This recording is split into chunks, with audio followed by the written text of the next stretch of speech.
In my hand I have the latest Mizuno ST200 driver, and in this video I'll fill you in on everything you need to know about this club head as well as its two counterparts, give you a good idea of the technology packed in here and which model might suit your game the best. I'll also run into my thoughts having taken out in the golf course and also test it using a launch monitor to give you a good idea of the performance and some of the things I really love about this. I'm also going to compare it with this. My old Mizuno JPX850. Now, I purchased this shortly after it was released in 2015. It was a driver I loved using, but it'll be quite interesting to show just how far driver designs come in those 5 years and whether it's worth investing in some new technology, the latest bit of kit. So we'll run into that later on in the video, just show you how far Mizuno has come along with its driver designs in the last 5 years. First off though, if you're new to our YouTube channel, please hit that subscribe button below, give us a thumbs up if you enjoy this video, and if you have any questions, just leave them in the comments and I'll get back to you. Now, to the naked eye, you might not think there's too much in the way of differences between the ST200 and the ST190 that it's replacing, but under the hood there are some key differences that are going to deliver more speed and more forgiveness. First off, the real engine of this golf club is a new beta-rich titanium face. Now, Mizuno say this new material is 17% stronger than traditional 6.4 titanium, so you're going to get more speed across a wider area of the face. So larger sweet spot, more ball speed. Who doesn't want that? Now, aesthetically, if you just pick these up straight away, you're not going to notice too many differences. There's a wee bit difference in terms of the sole detailing, but on the crown you've got the carbon fibre top, but there's some subtle tweaking to the shaping. Mizuno's Japanese R&D and American R&D departments teamed up for the first time to really hone in on the shape of this driver. They listened to what their tour players were saying, and it's just a little bit flatter lie angle. The curves are a little bit more sleek looking. It's not quite as elongated out towards the back, and as is the case with the ST190, it's just a fantastic looking driver. Probably one of, if not the best looking driver for 2020. It's clean, it's classic, it just looks so cool. We also have the wave sole technology. This saves some weight, which means it can be placed lower further back in the club head to improve that CG location. High launch, low spin, more forgiveness, give you the distance and the kind of ball flight launch conditions that you need to get the most out of your driver. There's some subtle differences to the wave sole this time. It looks a little bit different than in the ST190, but it's serving the same purpose. It will also help you retain some speed on those shots low off the club face, so that's all very good. We have Mizuno's adjustable hosel here, so you can adjust your loft to suit your needs. And we also have in the ST200 model this heavy back weight. It's about 11 grams or so, and that's just going to place more weight further back in the club head to give you high launch, make this thing very easy to hit. This, the ST200 model, it is very much the jack of all trades. This will probably suit most of you out there. It's a low spinning driver, but it's very forgiving. It's high launching, so you know this is going to be the one that's likely going to suit most of you. If we then move on to its ST200G counterpart, this is the low spinning, super low spinning adjustable option. As you can see, we've got twin fast tracks here with the weights, so you can move them back and forward to adjust your launch conditions, the spin you're going to get, and also adjust your ball flight bias. It combined with the adjustable hosel here makes this probably the most adjustable driver on the market. You can tinker in so many ways with your ball flight using this thing, so it's fantastic for people that really like to hone in on exactly the flight they're looking for. But other than that, other than the difference in those weights and the fact it's a little bit lower spinning, we have the beta-rich titanium face, we have some slight refinements in the shaping, we've got the carbon fibre crown, and again, it just looks fantastic. Then we'll move on to a brand new model for Mizuno, the ST200X, and this is the super easy to hit, high launching ball machine for people that struggle with their distance, struggle with their driver game, and maybe also struggle with a slice. As you can see, we've got some weight in the heel section here.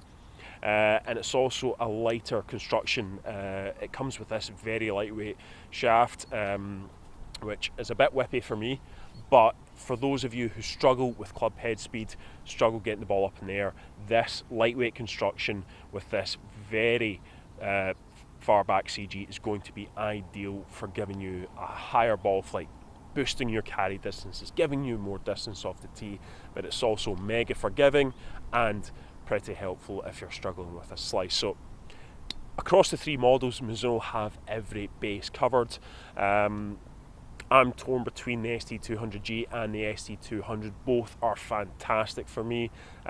Sometimes I'll err towards the lower spin of the ST200G, but other times I think, maybe I'm just chasing that low spin too much and I go for the ST200. So really, it's about going and getting custom fitted, seeing which one works for you the best, but I've got no doubt that one of these will suit your game perfectly. Now, Mizuno are probably quite happy to admit the fact that over the last couple of years they've really taken a big step up with their drivers. We're seeing that in the form of tour usage. It's a real endorsement for Mizuno as a brand and their drivers. We all know that they make some of the best irons in the game. Their wedges are fantastic and even do putters now.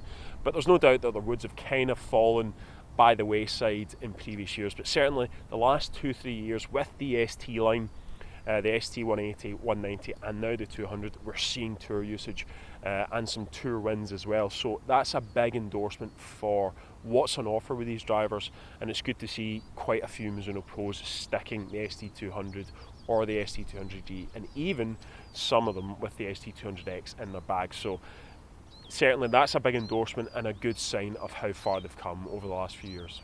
So how did I fare with these big sticks out at the course? Well, somewhat unsurprisingly, I pretty much fell in love with them. First off is the look. I know I've touched on it before, but they just look sensational. Perhaps the best looking drivers in 2020. Clean, classic, the black carbon fibre, the white detailing, that Mizuno logo for the alignment. Everything about it just looks so smart, looks so good behind the ball, and just inspires me with confidence to hit a good drive. Next up, the sound and feel, which is something I really loved in the ST190 line, and I'm glad to say that the feel is very much similar. I love it. It's pretty low and crunchy sound off the club face, and it doesn't really come as much surprise. Mizuno really worked to get the sound and feel of their drivers pretty good because their irons feel so good, so they might as well get the woods feeling just as nice. So something, I think those are the two biggest bonuses for me with these drivers, is the looks and the feel, and certainly if you have something that looks nice and feels nice, then it's going to give you more confidence, and confidence with the driver is paramount. As I said earlier, I was torn between the G model and the standard ST200. Both suit me really well. Having that adjustability in the G will certainly convince a lot of you to go for that. However, I would say that the slightly higher launch of the ST200 was working really well for me when I tested it. There's not a lot in it, both fantastic. That new beta rich titanium face is really good at retaining ball speed, so when you're not quite catching out the middle, when you're not hitting that sweet spot, it's really retaining speed, giving you good distance and keeping good accuracy. So all in all, no faults whatsoever. Ball flight really good, sound and feel awesome, looks sensational, and just performing as well as any other driver out there in 2020. So massive thumbs up from me with these two drivers, and also the ST200X. Certainly, as I said, if you're wanting something that just launches the ball into the sky with consummate ease, then it will be the option for you. So absolutely fantastic out in the golf course. So with all of that in mind, let's now get some numbers up on the screen. Let's see how this compares with my old JPX850. Now, I tested both using my SkyTrack launch monitor with Pro V1 golf balls, both at 9.5 degrees aloft and both with an X-Flex shaft. Fortunately, the shafts are different. They're 5 years apart, these drivers, so the adapter that hoses is a bit different. But both were custom fitted, so should give me the best numbers possible for each head. You can see my club head speed is averaging 112 miles an hour, so plenty of speed, towards the high end of what I would expect to see. Ball speed averaging out 160.7, so over the 160 mark, great speed. And then launch angle as 11.6 degrees. We're spinning at 2,401, and that all equates to an average carry of 271, average total of 297.5. So absolutely fantastic distance, just shy of the 300 mark when it comes to total. Anything that can get close to or on that 300 mark is at the long end for me. The launch angle is relatively high for me. Spin 2,400, pretty much bang on what I would want to see. So, you know, absolutely fantastic numbers across the board. Mizuno, as I say, over the last few years, they've really just upped their game to a level where they compete with every other driver out on the market. It's a fantastic option, and one you should really be considering when putting a new driver in your bag. Of course, go get custom fitted, find out which of the three models might work for you best, but you know, looking at those numbers, just absolutely fantastic performance across the board. Now on to the JPX850. My old blue bomber. This is something I loved using. I loved the slightly smaller, compact shape, the deep face. I was even a fan of the blue crown, and it just, you know, worked really well for me. But let's see how far things have come. We're 5 years further forward in time, so let's see the difference in the numbers. So, club head speed 112.1. Pretty much the exact same, unsurprising. This was a very aerodynamic club head, slightly smaller shape. I think it's about 440cc. Could be wrong there, but it's smaller, so you know, providing great aerodynamics for good club head speed. Now we're on to the first big difference, and you see the ball speed is dropped down to 156.9. Now that's still pretty good speed, but I was just unable to retain high speed. I was getting stuff up to the 160 mark, but when you're not catching this thing out in the middle, it punishes you. It doesn't retain the speed as well as the ST200, so that's why the average is down by almost 4 miles an hour.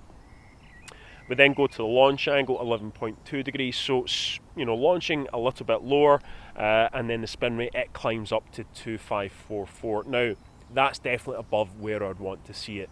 Again, like the ball speed, the spin rates were just not as consistent as the ST200. I was getting some down at the 2000 mark, but some climbing up to 3000 when I was catching it low and out the heels. So it just shows that on average, this thing, you know, if I catch this thing sweet, it's probably not going to be too far short of the ST200, but on average, I'm losing out on quite a lot. And that really shows up when we go to the average distances. So average carry of 260.6, just over 10 yards shorter, and then an average total of 287.2, again just over 10 yards shorter. So 5 years, 10 yards, that's the big difference. But not only that, it's also the level of forgiveness, the accuracy of this thing. And although I loved using this, I thought it was a great driver. I stuck with it for I think 2, maybe 3 years, really loved using it. I think it just illustrates how far driver design and Mizuno especially have come along in the last 5 years. Really big jumps in terms of performance. The ST200, it delivers everything you could want from a driver. It's fast, it's long, it's, you know, it's user friendly, gives you great launch conditions, launches it high into the air, it's forgiving, it retains the speed. So something I loved using, but certainly we advance in time 5 years and you see just how big a difference some new technology and the hard work that Mizuno have been putting in can deliver. It's paying off in the form of, well, for me, 10 extra yards, and I'm sure plenty more fairways during a round. So that's everything you need to know about the ST200 and where Mizuno have come from in the last 5 years. Hopefully you've enjoyed this video. If you have any questions, just leave them in the comments and I'll get back to you. Do not forget to subscribe to our YouTube channel. Hit that thumbs up button if you've liked the video, and thank you very much for watching.